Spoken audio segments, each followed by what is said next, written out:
50 से 60 हज़ार की रेंज में ऐसा फ़ोन लेना चाहते हो जिसका प्रोसेसर अच्छा हो, डिस्प्ले अच्छा हो और कैमरा भी टॉप नॉच हो। अब पाकिस्तानी मार्केट में इस रेंज में इन क्वालिटीज़ वाला फ़ोन मिलना तो नामुमकिन है। तो आपके पास एक ही ऑप्शन बचती है, किट फ़ोन्स। इसलिए आज हम रिव्यू करने वाले हैं आईफोन 12 को। अब वैसे तो ये फ़ोन 2020 में लॉन्च हुआ था, लेकिन आज भी इस रेंज के बॉक्स पैक फ़ोन्स को ये चपेड़े मारता है, फिर चाहे वो कैमरा हो, डिस्प्ले हो या फिर प्रोसेसर हो। तो सबसे पहले बात करते हैं कैमरास की। बैक पे हमें 12 मेगापिक्सल का डुअल कैमरा सेटअप देखने को मिलता है और फ्रंट कैमरा भी 12 मेगापिक्सल का है। और अगर बात की जाए पिक्चर क्वालिटी की, तो भाई काफ़ी शार्प पिक्चर्स निकाल के देता है, फिर चाहे वो डे लाइट हो या फिर आर्टिफिशियल लाइटिंग हो। डिटेल पिक्चर देता है और स्किन टोन को भी अच्छा मैनेज करता है।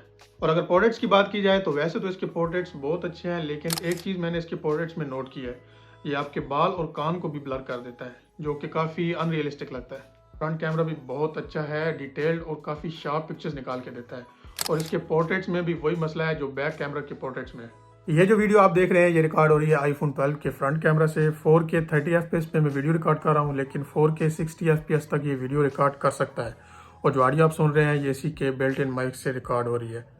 ये जो वीडियो आप देख रहे हैं ये रिकॉर्ड हो रही है आईफोन 12 के मेन कैमरा से। 4K 30 FPS पे मैं वीडियो रिकॉर्ड कर रहा हूँ और जो ऑडियो आप सुन रहे हैं ये इसी के बिल्ट इन माइक से रिकॉर्ड हो रही है। तो वीडियो और ऑडियो क्वालिटी का अंदाज़ा आप इन क्लिप से लगा सकते हैं।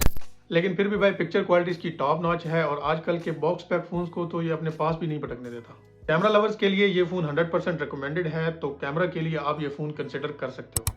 तो अब बात करते हैं इसके डिस्प्ले की। 6.1 इंच का OLED डिस्प्ले देखने को मिलता है, जो कि काफ़ी शार्प है, तो आपका वीडियो वाचिंग एक्सपीरियंस बहुत कमाल होने वाला है। और 1200 निट्स की पीक ब्राइटनेस है, तो डायरेक्ट सनलाइट में भी आपको विजिबिलिटी इशू देखने को नहीं मिलेगा। अब बात करते हैं इसके प्रोसेसर की। इसमें A14 बायोनिक चिप लगाई गई है, जो कि काफ़ी पावरफुल है, गेमिंग में आपके मजे करवाएगा और वीडियो एडिटिंग और फोटो एडिटिंग के लिए बहुत अच्छा है। आप भी अगर गेमर हो और वीडियो फोटो एडिटिंग आप फोन में ही करते हो तो आपके लिए ये फोन बेस्ट चॉइस है।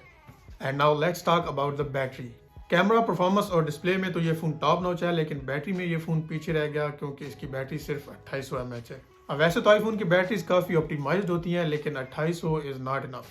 अगर आप एक एक्टिव यूजर हो तो 4 से 5 घंटे का बैटरी बैकअप प्रोवाइड करेगा, लेकिन अगर आप एक नॉर्मल यूजर हो तो फिर ये 6 से 7 घंटे का बैटरी बैकअप आपको प्रोवाइड कर सकता है। तो अगर आप पबजी लवर हो, कैमरा अच्छा चाहिए और डिस्प्ले अच्छा चाहिए तो ये फ़ोन आप आंख बंद करके ले सकते हो। अगर आपको अच्छा बैटरी बैकअप चाहिए तो ये फ़ोन आपके लिए नहीं है। 4 से 5 घंटे का बैटरी बैकअप एक्टिव यूज़र को प्रोवाइड करता है। आई होप वीडियो आपको अच्छी लगी होगी, so like share and subscribe for more.